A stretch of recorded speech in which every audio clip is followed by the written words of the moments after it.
खबर शामिल करते हैं जंग से रिपोर्ट। राना शहबाज अजीज़ यौम दिफा पाकिस्तान भरपूर जोशो जज्बे के साथ मनाया जा रहा है। डिप्टी कमिश्नर मोहम्मद उमैर और DPO captain retire Bilal Iftikhar Kiani की ज़ेर क़यादत रैली का इनकाद हुआ।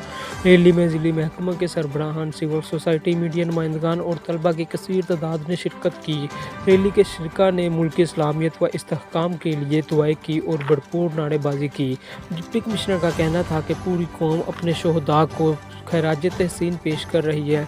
इस मौका पर DPO captain retire Bilal Iftikhar Kiani ने कहा कि जुर्रत और बहादुरी की दास्तानों को हरगिज़ फरामोश नहीं किया जा सकता।